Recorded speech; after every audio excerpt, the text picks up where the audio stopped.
नमस्कार. आज आपण दिलीप चित्रेंची एक खूपच हृदयस्पर्शी कविता फादर रिटर्निंग होम समजून घेणार आहोत. ही कविता एका वडिलांच्या रोजच्या प्रवासातून त्यांच्या एकटेपणाची कहाणी सांगते. चला तर सुरू करूया या कवितेच्या विश्लेषणाला.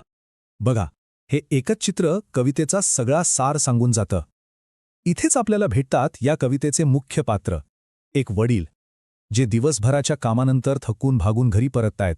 चला तर कथेच्या पहिल्या भागाकडे वळूया, जो आहे वडिलांचा घराबाहेरील प्रवास, विशेषतः त्यांचा तो रात्रीच्या उशिराच्या ट्रेनचा प्रवास. विचार करा, रात्रीची उशिराची ट्रेन, गर्दी आहे पण तरीही एक विचित्र शांतता. प्रत्येक जण आपापल्या विचारात हरवलाय. आणि हा काही एक दिवसाचा प्रवास नाहीये, ही त्यांची रोजची न संपणारी ती कंटाळवाणी दिनचर्या आहे.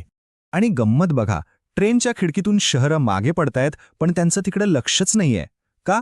कारण ते इतके थकलेत, इतके सरावलेत या प्रवासाला की त्यांच्यासाठी बाहेरचं जग जणू अस्तित्वातच नाहीये.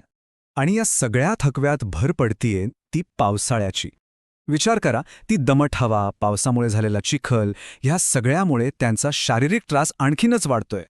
आता जरा त्यांच्याकडे नीट बघा. शर्ट पॅन्ट पावसानं ओली चिंब झालीये, काळा रेनकोट चिखलाने माखलाय, हातातली पुस्तकांनी खचाखच भरलेली पिशवी आता फाटण्याच्या बेतात आहे. आणि त्यांचे डोळे वय आणि थकव्याने पार निस्तेज झालेत. हे वर्णनच त्यांच्या अवस्थेची, त्यांच्या एकटेपणाची तीव्रता आपल्यापर्यंत पोहोचवत. बरं, ट्रेनचा प्रवास तर संपलाय. आता पाहूया स्टेशनपासून घरापर्यंतचा त्यांचा एकट्याचा प्रवास.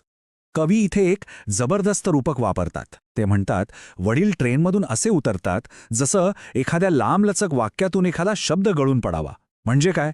तर जसं वाक्यातून एक शब्द काढल्यावर काही फरक पडत नाही, तसंच त्या प्रचंड गर्दीतून एक माणूस उतरल्यावर कोणालाच काही फरक पडत नाही. त्यांचं अस्तित्व जणू काही नाहीच. आणि मग सुरू होतो घराकडे पोहोचण्याचा संघर्ष. राखाडी प्लॅटफॉर्मवरून घाईघाईने चालणं, रेल्वे लाईन ओलांडणं, चपला चिखलाने भरल्यात पण परवा कोणालाय? दिवसभराच्या थकव्यानंतर फक्त घरी पोहोचण्याची ओढ लागलीये. चला आता प्रवासातून आपण त्यांच्या घरात प्रवेश करूया. पण गंमत म्हणजे बाहेरच्या गर्दीत जो एकटेपणा होता, तोच एकटेपणा किंबहुना त्याहून जास्त त्यांना घरातही जाणवतो.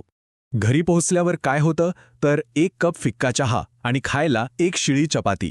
यातूनच समजतं की घरात त्यांची विचारपूस करणारं, काळजी घेणारं कोणी नाहीये. सगळं कसं एका मशीनसारखं, भावना शून्य. या सगळ्या एकटेपणात त्यांना साथ देतं ते फक्त वाचन. जेव्हा बोलायला कोणी नसतं तेव्हा हीच पुस्तकं त्यांचे मित्र बनतात, त्यांचा आधार बनतात. आणि मग ते एकांतात विचार करतात. विचार कसला? तर माणसाने बनवलेल्या जगात माणूसच माणसापासून कसा दुरावला आहे. किती मोठा विचार आहे हा. म्हणजे या आधुनिक धावपळीच्या जगात आपण एकमेकांपासून किती तुटलो आहोत याचं ते चिंतन करतायत. आणि मग एक क्षण येतो, सिंकजवळ उभे असताना त्यांचे हात थरथर कापतात. थंड पाणी हातांवरून वाहतंय, मनगटावरच्या पांढऱ्या केसांवर अडकतंय.